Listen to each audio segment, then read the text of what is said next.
Hello, everyone, and welcome to community-driven S3 compatibility testing. Here, I'm going to advance the slide there. This is Michael Hord, your host and facilitator for today's discussion. I serve as chair for the SNIA Cloud Storage Technology, or CST community.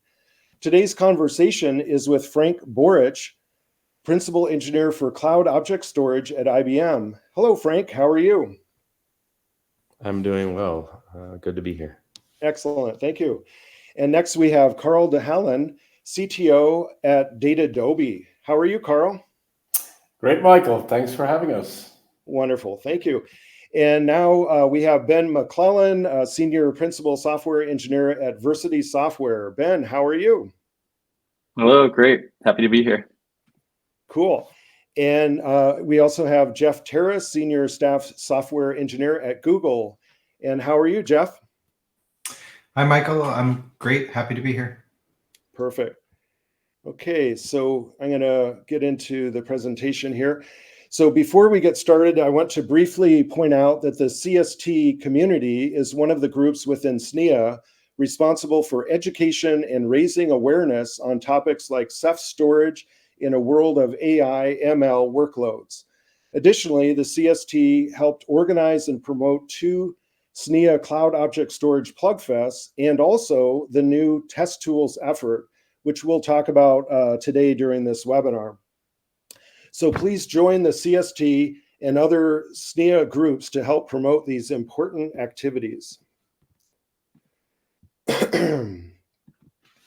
Next, I want to mention that SNIA is a group of about 200 industry-leading organizations comprising of 2,000 active contributing members and 50,000 participating IT end users and storage experts worldwide.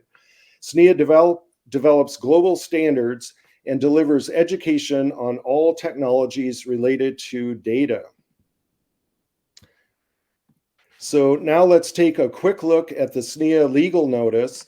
This provides SNIA's copyright notice regarding use of the material. There are no warranties expressed or implied, so if you want to reference this material, please do so at your own risk. You can download a copy of this presentation using the interface for this live webinar. The interface also allows you to submit questions during the talk and rate this presentation at the conclusion. We really appreciate your questions and feedback. And so for today's discussion, our panel of experts will talk about their recent experience during the April SNIA Cloud Object Storage, or COS, Plugfest event held in Denver, Colorado. They will explain what is the need for multi-vendor testing around COS environments like S3. Also, how compatibility issues happen, and share their insight on the value and benefits of participation in community-driven compatibility testing. We will also talk about the creation of the new SNIA Cloud Object Storage Test Tools Provisional Technical Work Group, otherwise known as TWIG, and this is just getting started now.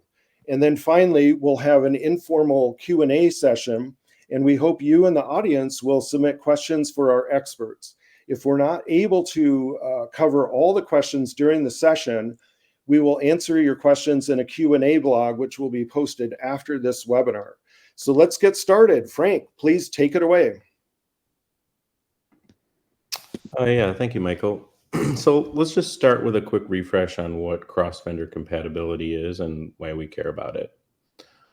In this context, it's just the ability for apps that use S3 to interact with object storage to function seamlessly across different object storage solutions provided by different vendors. It's a nice property because it enables good things. This is not an exhaustive list, just some examples. It can prevent vendor lock-in.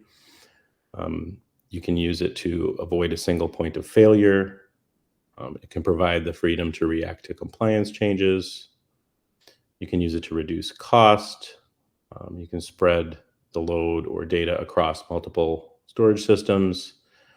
And it can even promote innovation because application creators aren't limited by the properties of a specific deployment or implementation. SNIA has some good resources on this topic in the form of a couple webinars as well as a multi-cloud white paper. So if you're interested in this topic, I would encourage you to check those out.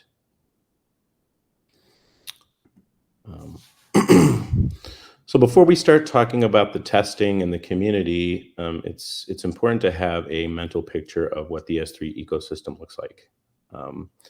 Again, this is not an exhaustive list, but it's complete enough for what we're talking about today. So at the heart of it all, you have a de facto standard REST XML API.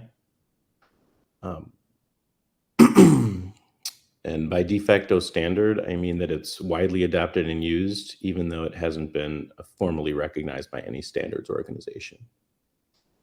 You have a robust AWS service deployment for which the API was created, high quality documentation, AWS provided wrapper APIs in the form of SDKs, AWS client applications and tools, and then you have other S3 compatible object storage systems. And then there are many applications that use S3 to interact with object storage around a wide variety of use cases. Backup and archive, data analytics, even AI. And then there's a large community around all of this. There's also custom extensions and SDK tool forks as well. Great. Frank, we have a question from the audience. So the question is, will AWS S3 team participate in this effort? And I can cover that. So we're eager to welcome AWS S3 to join working with us, and we can't speak for them, and we look forward to talk with them again soon. So, so thank you for that. Great. Okay, great, Michael. Thanks. So now that we have a mental picture of the ecosystem, we can talk about the problem that we're trying to tackle here. And that's just user-facing compatibility issues around this ecosystem. Application is working fine and then breaks for some reason. Maybe a change was made. Maybe you upgraded a library, or changed a config parameter to point at a different storage system or something like that. Or maybe a change wasn't made and the application just performed an operation that's not supported by your specific implementation. When this sort of thing happens, reliability suffers. And we all know in storage that the ability to read and write valuable data is critical. And users have come to expect storage to perform consistently well. Detection of problems can be hard. Sometimes things appear to be working correctly, but under the covers, they're not. Root causing problems can also be hard. Sometimes the user just sees a 500 error and has no clue where to start. And the workarounds for the problems are often hard or even not possible. There's oftentimes no ability to update code or deploy changes quickly. Sometimes an implementation just doesn't support something and has no plans to ever support it, in which case you're stuck, where you have to get really creative. And this is just not good for anyone. It creates an unpleasant user experience. It's also bad for business, unsatisfied customers, and everyone has to spend time and energy to investigate, root cause, and resolve all these issues.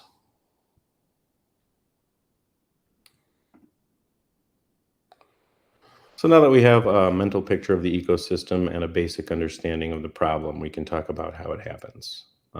Again, this is not an exhaustive list. That's just some things that we've observed so far.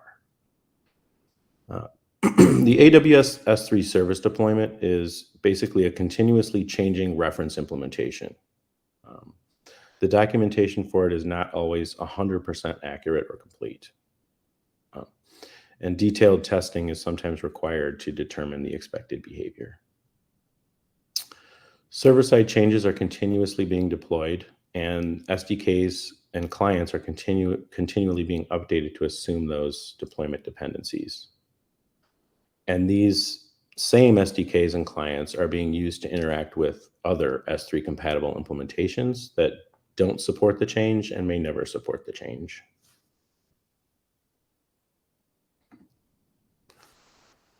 With the current versioning strategy and backwards compatibility standard, detecting changes in a timely manner isn't always easy. Most changes are considered backwards compatible, so no new major versions are introduced. What appears to be a safe backwards compatible change for the AWS deployment may not be for other S3 compatible implementations with different levels of compliance. It's also important to recognize that the core IO APIs are continuously evolving. Any compatibility lag in this area only increases the likelihood of issues.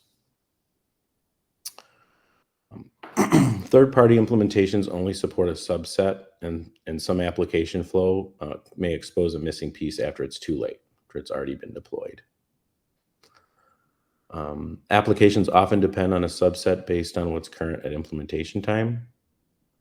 And the S3 compatible implementations may or may not support this chosen subset.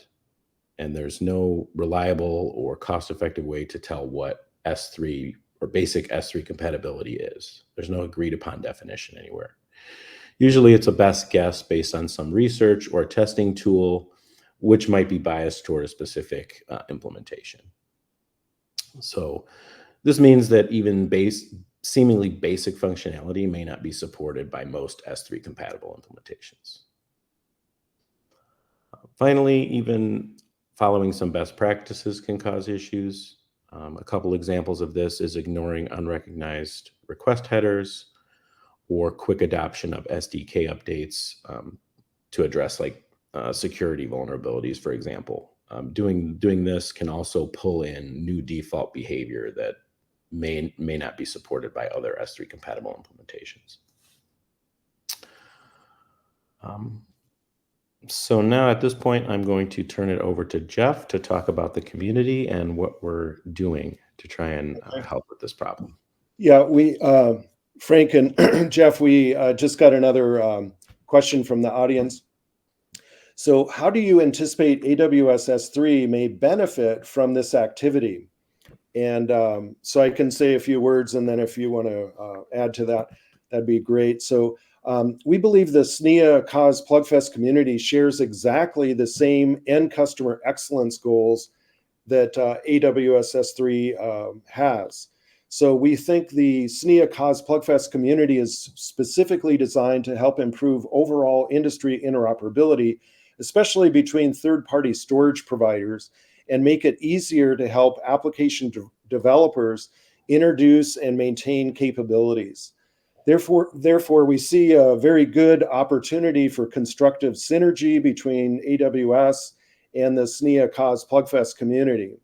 Additionally, in order to make real progress, we absolutely need to partner with the group originating the API.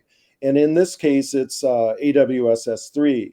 So this is critical to gain the necessary support among SDKs while working with the broader ecosystem. And then a side note is just that for SNIA, all of our test focus comes directly from members.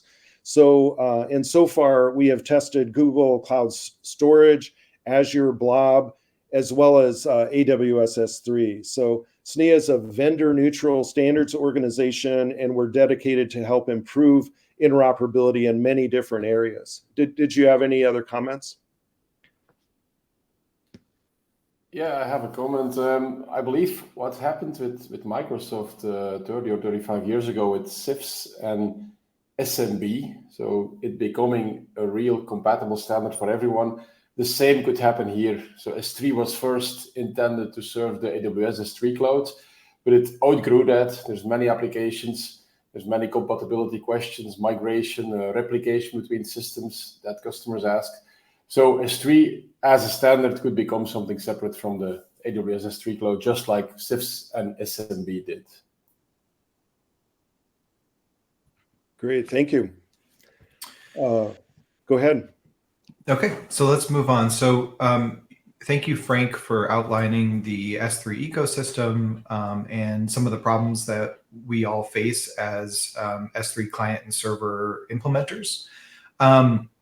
What I want to talk about is the community, sort of what we're doing about it, what we have been doing and what we plan to do in the future. So SNIA runs, as part of the Cloud Object Storage Working Group, Plugfests. And if you're not familiar with the Plugfest, the idea is that everybody who has a client or server for a specific protocol, in this case S3, comes together and tests their clients and servers together in a big matrix. So we get together and we test compatibility between the different services to find out whether they are interoperable or not, and how we can fix any issues that come up.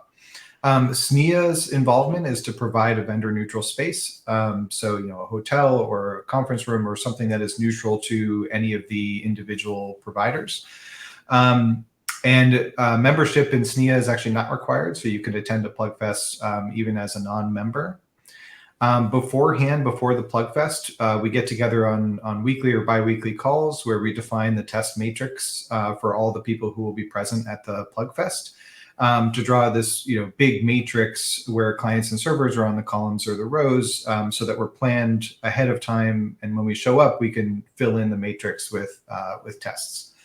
The idea is that we can find and fix and discuss issues before customers do. So we are protected under NDA. Each person who comes signs an NDA ahead of time not to disclose information that was discussed.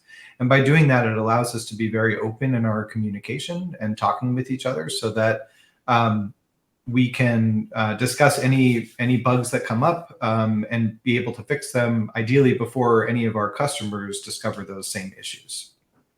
When you attend, you don't need to bring a finished product. So if you have a beta version or even a very early phase of a product, because we're under NDA, you can test those things without worrying about how finished they might be. We also test off-the-shelf open source applications. So there's a lot of S3 open source clients and even testing server implementations. We test those along with the corporate products that we're testing, so we can test interoperability for those as well. By all being together, we can talk about this ecosystem and kind of learn about the ecosystem. We talk about common issues that we all face and brainstorm.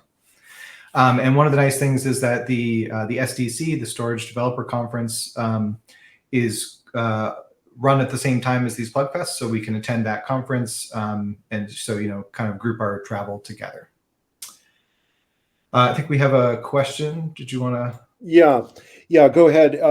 So we got a question: in what areas of the S3 API do you see the most varied implementations and/or behaviors?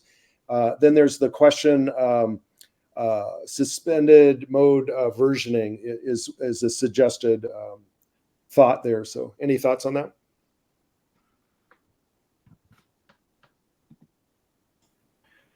Yeah, I could take a stab at that. So I think, the S3 ecosystem, or the S3 API has quite a large feature set, right? So versioning, multi-part upload, some of the object lock and retention policies, the whole IAM authorization space. Each server side provider might implement those slightly differently or might not support some of the features. So I don't know if there's one area that's sort of most varied, but again, it sort of varies by provider. Anyone else have anything to add on that topic? Yeah, I would tend to agree with that one. And, I probably think that versioning is a good example of one area, one of many. So. Okay, so moving on, I want to talk about the progress that we've had so far with the compatibility testing Plugfests. So far, we have completed 2 Plugfests. One of them was last year in September 2024 in Santa Clara. And there's some links here that you can take a look at if you're interested. We had a previous webinar where we kind of summarized what took place in person. And there's a link to the slide deck that we presented at that webinar. The second one we just wrapped up last month, which was in Denver and co-hosted with the SDC conference. And then we're planning to have a third one this fall, again in Santa Clara in September. And there's a link there to pre-register if you're interested in attending. So this webinar, we're kind of focusing on the most recent Plugfest that we did. So I want to talk a little bit about the outcomes of our Denver Plugfest. So this is a picture here of all the folks that were involved. We kind of reiterated some of the conclusions that we had from the first Plugfest, which is that we had a very productive testing sessions, and I think we all agreed it was even more productive this time. We had more clients and servers to test with, and we found more issues. There were more vendors. So again, just throwing more things into the mix means that we're testing against more implementations and can uncover more issues. We did discuss that there's potentially some opportunity for addressing missing functionality in the S3 API. So I'll give an example here where many users copy data from one cloud to another. There's a strong need for multi-cloud deployments where people store their data in multiple places, and the idea is some of it's for redundancy, some of it's for availability, potentially for failing over. And one of the common things that was brought up was that there's no way to change a timestamp in S3, right? So if I copy data from S3 to another provider, the timestamps reset when I upload my data. And we talked about how the lack of the ability to set some of those fields makes it difficult for bringing data across different clouds. And so we discussed, maybe there's a potential opportunity to add extensions to the S3 API that even if S3 themselves doesn't support, there's still value in having other providers support. And we could talk about that in a vendor neutral way and discuss what those protocols might be. We also discussed how S3 compatibility is a very challenging idea to define. So, I talked a few minutes ago about all of the different feature sets of S3. So, trying to decide what is part of the basic S3 functionality, what does it mean to have an S3 compatible or an S3 interoperable API is very challenging to define, because you may support everything except for one feature. So, does that mean that you're compatible or not? It's more nuanced than that. And so we talked about maybe coming up with a concrete set of feature sets, and then we can talk about, we are, as a provider, you can say we are S3 compatible, and here's all of the features that we support.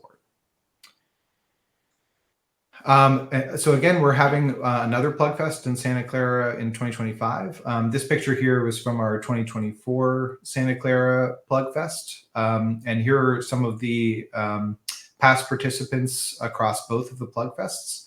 And we welcome everybody. So if you have an S3 client or a server that you'd like to test, please register and come to the Plugfest. We'd love to have more people. Michael, it looks like we have a question. Yeah. Oh, thank you. And so what are other companies who should be participating in this Plugfest effort? And I can give a take on that. So we're focused on multi-vendor interoperability and focused on areas like on-prem, hybrid cloud, and multi-cloud solutions. And so some of the folks we're seeking to contact and get participation with are banks, healthcare, enterprise, government, retail, scientific and AI computing, et cetera. So it runs the gamut. And we have recently gotten some interest from a bank. So that's one. Also, a database company has recently contacted us. So that's good progress. So we're eager to expand the COS Plugfest testing with multiple CSPs, client server providers, as well as multi-protocol gateway providers, as well as database vendors and ISVs, including backup, archive, disaster recovery, and then also tape archive solutions. And I think in September, we have a group coming in with a tape archive. So we're making progress on all those. Anyone else have any comments or something to add? Go ahead.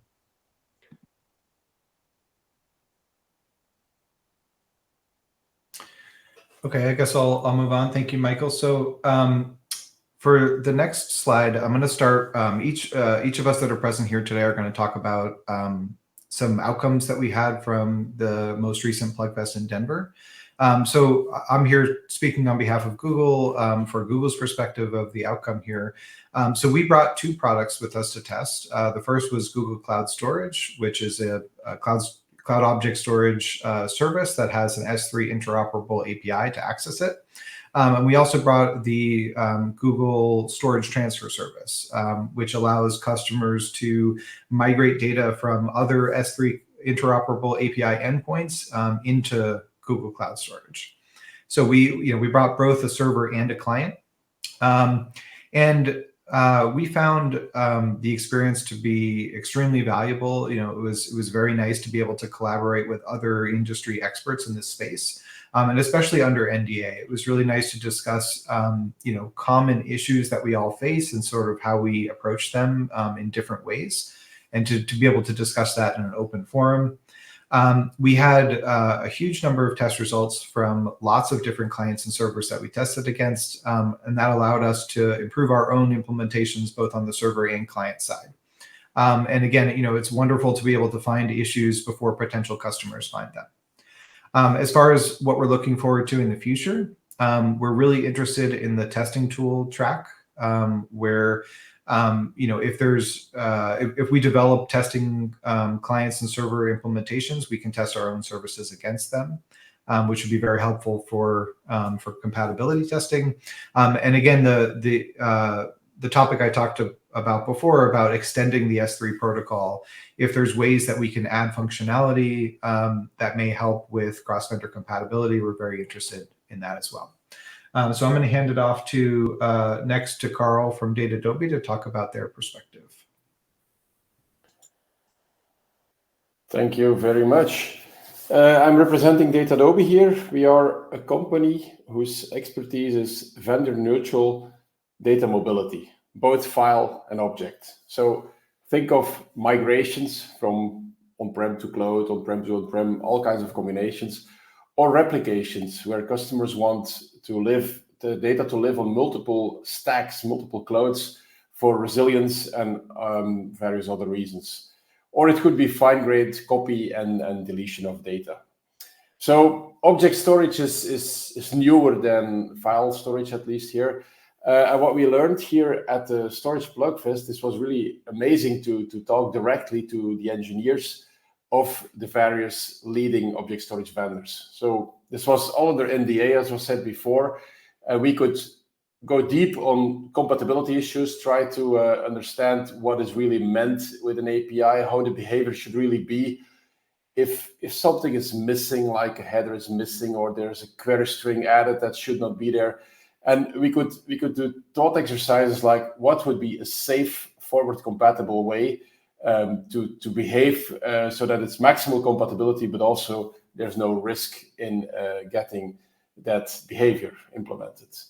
Of course, we can all base ourselves on how AWS acts and how the documentation describes certain features, but lots of the things are open to discussion and interpretation, obviously.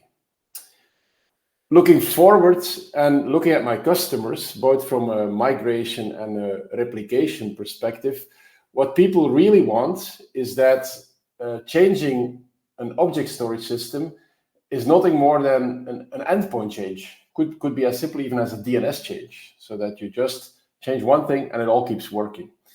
Also for replication, if you want to do failover or failback, ideally it's a very simple network change and it all works.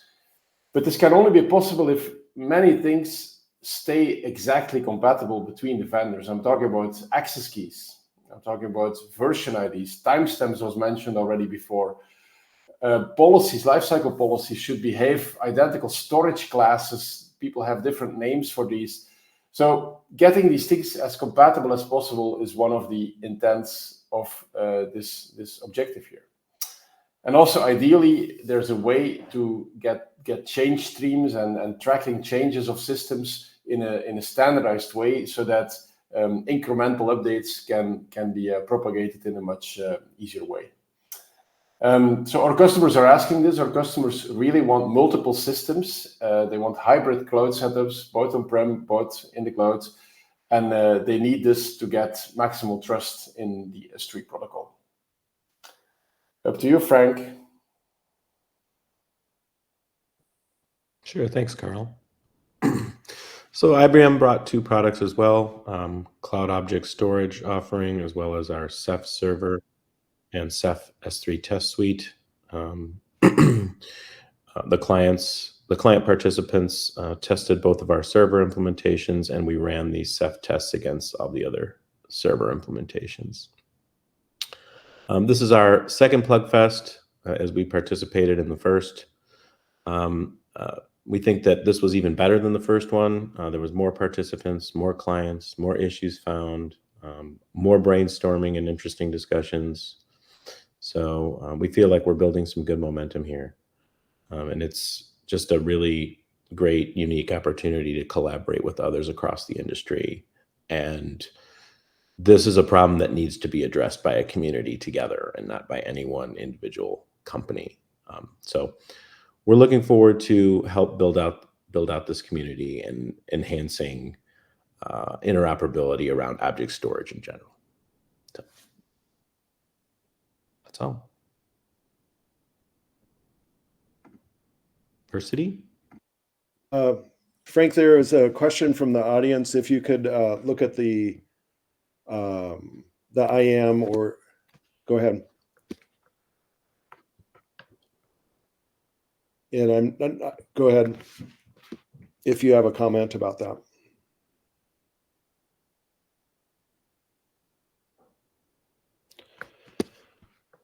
Okay. Yeah, I'm not. And I don't really know how to answer that. Yeah. Okay, we can, if the person could clarify that, we'll circle back a little bit later on the question, or we can spend some time on the Q&A blog that we're going to post later. So, but thank you for the question, and go ahead, Ben. Okay, thanks.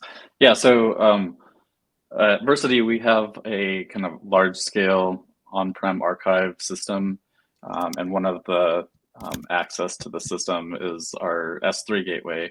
And so this is a open source, kind of a translation layer where we accept S3 incoming from clients, and we have kind of a pluggable backend where various storage systems can add into the plugins. So it was meant to be kind of a community project. And part of that is an open source test suite. We have both like our own regression tests to cover issues that we found, but we're really trying to go through the breadth of the S3 API to have kind of a compatibility, our own compatibility test suite that's based off of the comparing with the AWS S3 service. So that's kind of what we were bringing to the Plugfest here. We joined this last Plugfest remotely. We have some team members that are out of the country, and due to some scheduling difficulties in the last one, we needed to join remotely for this one. It went really smoothly for us. We were able to participate in all of the discussions and topics through the Zoom sessions, and coordinate with all of the testing efforts over the online chat. And so that was a very good option for us.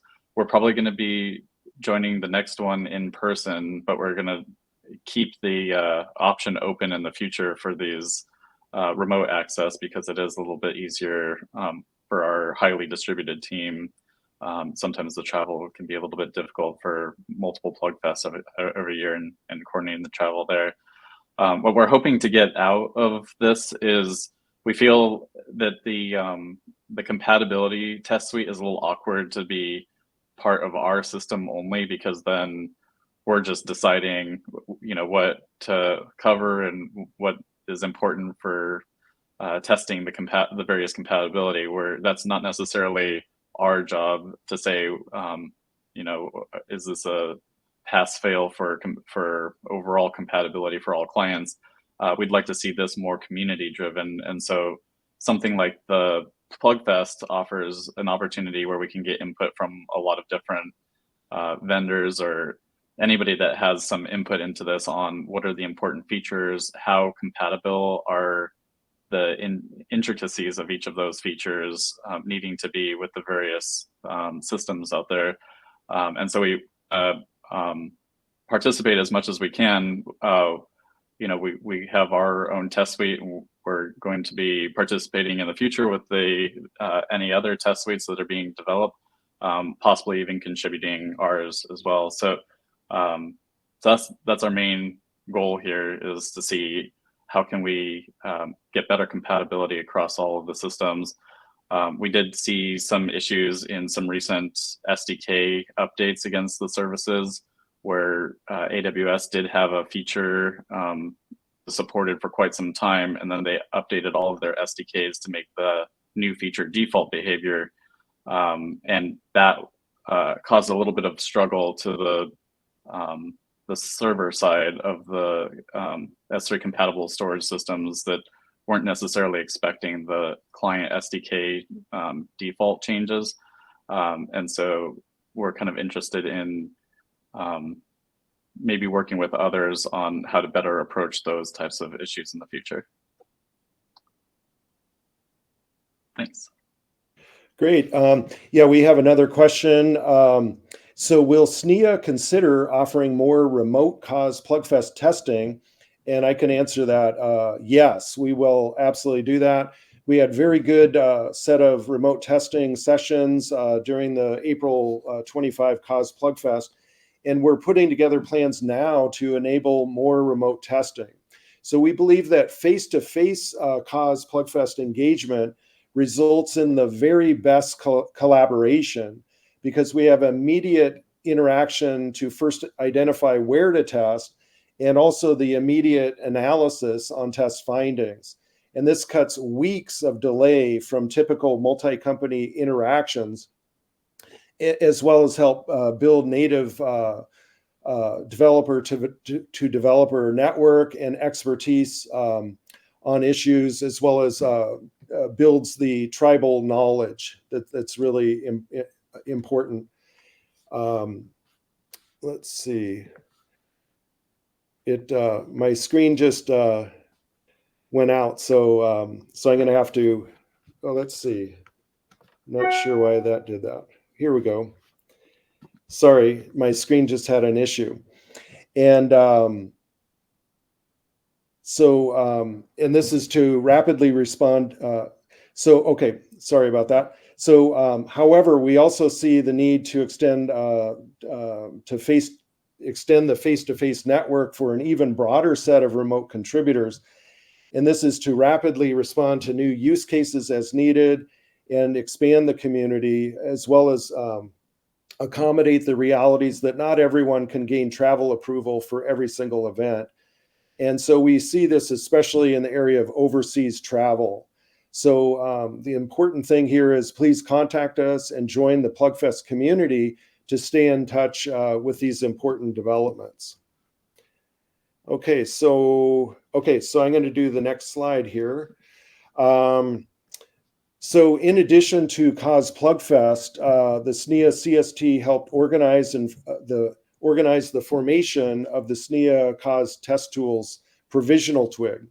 And this effort is just beginning now, and the intent is to develop test tools to help automate cause interoperability testing.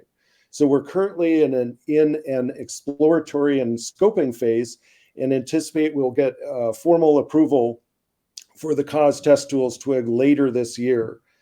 And we welcome and encourage all storage developers who are working on cause-related products to join our Cause Plugfest, as well as the Cause Test Tools efforts.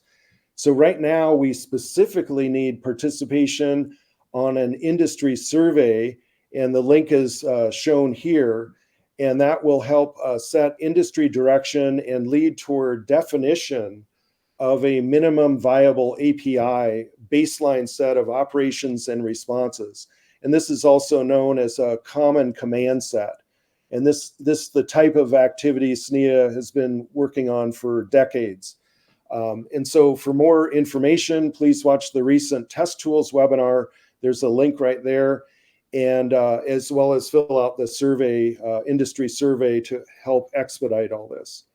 So with that, I want to thank our presenters for this great information.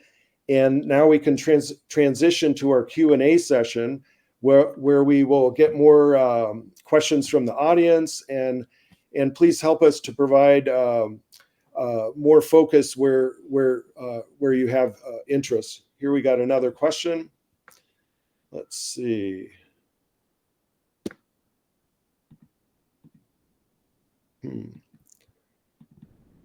Oh, let's see. I'm going to close that. Oh, here we go. Do you have any recommendation or best practice for developers of applications that require interoperability with object storage of different vendors? Let's see. Are known differences documented somewhere? Great question. I can certainly answer. So the more you use the established S3 API, so the older APIs, the less risk you have. And try to avoid depending on things like version IDs, last modified timestamps. These things will change if you go cross-vendor in a migration or in a replication. So try to not depend on that in your application. And with that, I mean, don't have links directly to version IDs or to timestamps. With respect to life cycles, which depend on timestamps alone, you can have more or less new rules if you do migration or replication. They are a little bit similar to the source. They might have slightly different behavior, but the objects will eventually expire when you want them to expire. So that's certainly doable.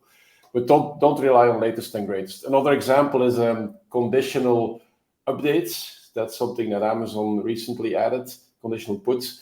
That's something that I wouldn't use yet because it's not broadly present in all the vendors yet, but that will happen soon, I guess.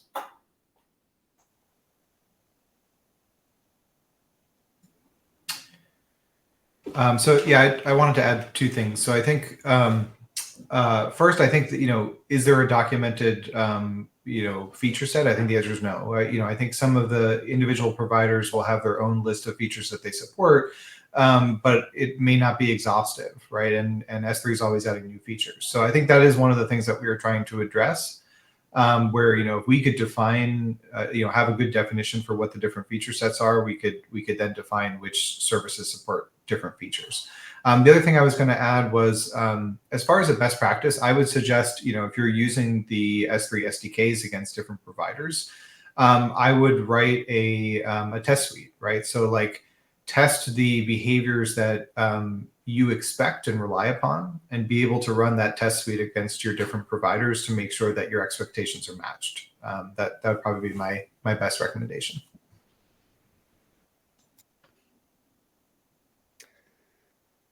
Great. Anyone else on that one? Okay, another question. How does the community feel about the virtual host addressing versus path-based addressing options for the API, especially for on-prem customers and products? This requires more complex DNS setup and TLS certificates.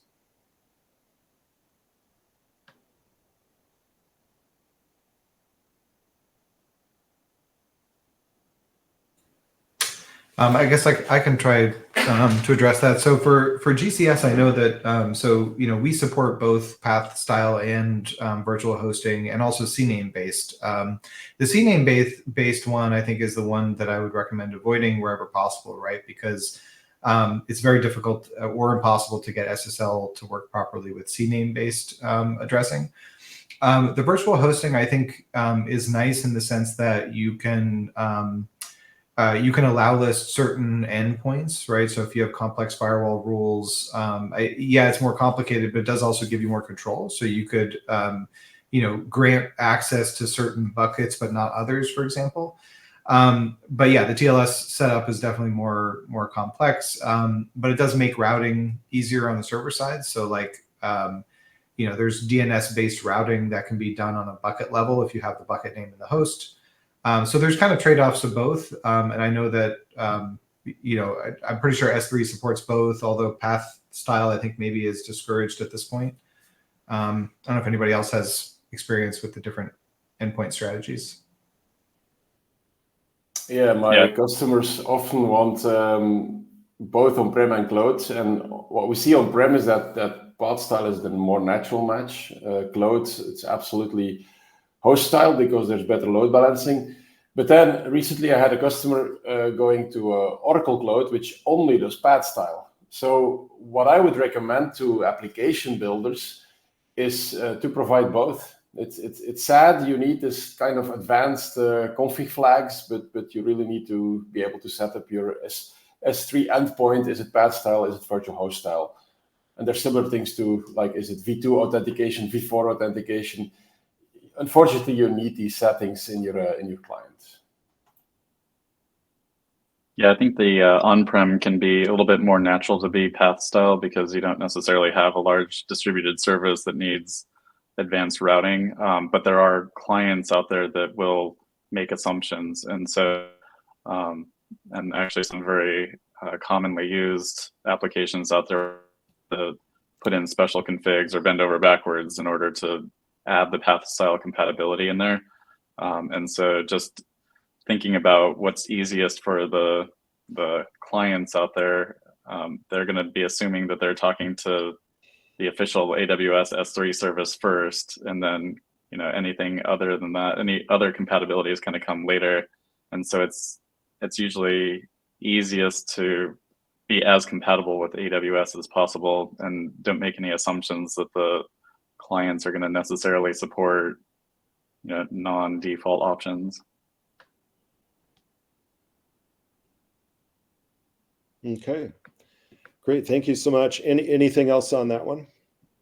Yeah, maybe a comment. So I've also seen customers deploy virtual host style on-prem, and then they don't get their DNS right. And in the end, people basically disable SSL for certificate validation as a workaround. But that's really a bad solution. Don't do that. Don't disable SSL cert validation.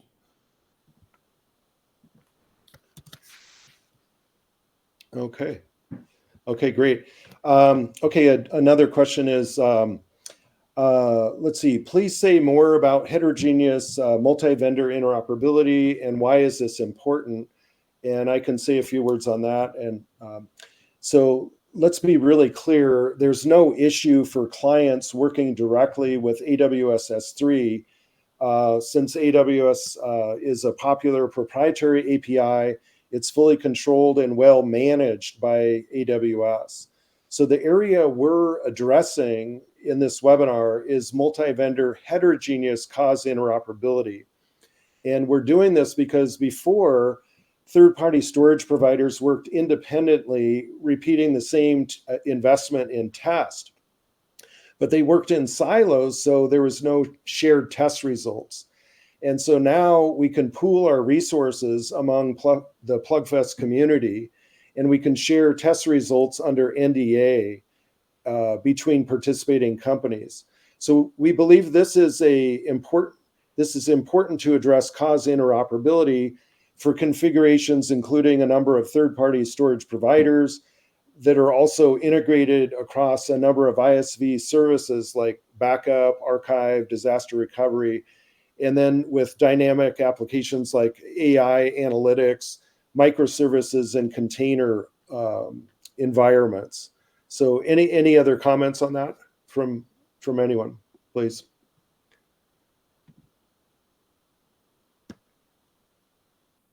We see customers that want to rely on basically multiple vendors. So just for resilience, they want their data to be in two completely different clouds, completely different stacks, different companies. That gives them the most safety for the data. So they ideally have the same bucket in two places, which is 100% compatible. That's what they ask. Nice. We have examples of clients that are accessing our system that they don't have access to the source code of the client, right? So it's the customer is just using some off-the-shelf product to sync data into the system. They want to use the S3 protocol to do that, but they can't necessarily make any changes to the client. And so they're depending on that compatibility layer to be able to use off-the-shelf clients to access the various storage systems. Great. And another question, is there any abstraction layer for configuration that you could recommend? Is it preferable to try to adapt to the proprietary APIs, or better to use S3 HTTP interface, for example, with bucket policy configuration, which does not, let's see, there's an opinion, which does not seem to be promoted. That's an opinion, so I'm going to drop that part. So any thoughts on that question? I think the HTTP interface is complicated enough. There's just so many options in there that you run the risk of implementing something that no one else has tested out there. And so if you stick to the SDK or the standard access methods, then it's more likely that the service you're accessing will have tested that and know about any issues there. If you're trying to go to very low level APIs, then you run the risk a little bit more of that. Whatever you're trying to do may not be tested by all the service vendors out there.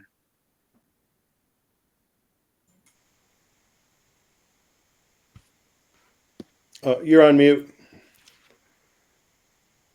Yeah, I was going to say, so I think a lot of our customers have success with Terraform, in terms of like the infrastructure as code. I don't know if that's exactly what you mean here by configuration, but like, we see a lot of differentiation between data plane and control plane, right? So when you're defining your control plane, you need to set up your buckets, you need to set up maybe some staged objects and things, set your access control on your buckets. They'll do that with a configuration provider like Terraform, where you can define what your expected infrastructure is in code. And Terraform has backends for multiple providers. So you can run that same Terraform setup and then have your data plane, which is using an S3 SDK, be separate from the configuration side. Great. Are there any other comments about test tools and what we're intending to do there as far as developing kind of a baseline set of APIs that would promote kind of a common level of interoperability? Any thoughts on that? Yeah, I mean, defining S3 compatibility is hard. And so it's hard to define it for all the different use cases that are out there. So we're probably going to need some kind of profiles to kind of define the feature set for each of the use cases. And the one example would be around AI. So Dell gave a really good talk at STC about the S3 features that map to all of the stages of the AI pipeline. And so I would envision like an exercise like that for all the different use cases would probably be a good start into trying to figure out what basic compatibility means for all of the use cases. Yeah, and thank you, Frank. That's exactly what we're trying to cultivate, that kind of data in the survey. So the more information we can get on use cases, and that will lead into defining that common command set and profiles. But great. Any other thoughts on that? Okay. And I don't see any other new questions. So let's see. Any closing thoughts? We have a few minutes.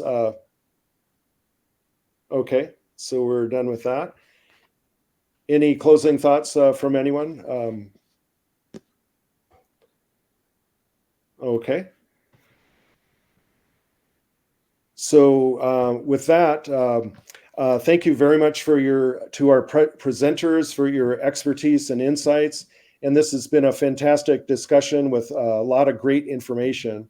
And I really appreciate all of our presenters for the time and effort. They traveled to Denver and we're working nonstop for 3 days doing testing from 8 in the morning till past 5 o'clock. And so a lot of activity. And then to turn around and do this webinar in a short order is very appreciated. So thank you so much. And so the main information we'd like to convey is to encourage folks to pre-register for the September Plugfest. That's going to be in Santa Clara. And even if you're wanting to just be able to learn more and see some of the email threads, things like that. So it's not a commitment to pay the money to go to the conference, but you can pre-register and track what we're doing. And then also for the latest information, go to the CST site. There's a link there. And earlier we had the test tools link. That's important for us to emphasize. And so finally, just want to thank our audience and thank you for joining us. Please remember to rate this webinar, as this is very important to get your feedback, which helps us create better educational material. So also please remember you can always download this presentation and many other items at our educational library, as well as follow us on X. So thanks again to all one more time and have a great day. Thank you.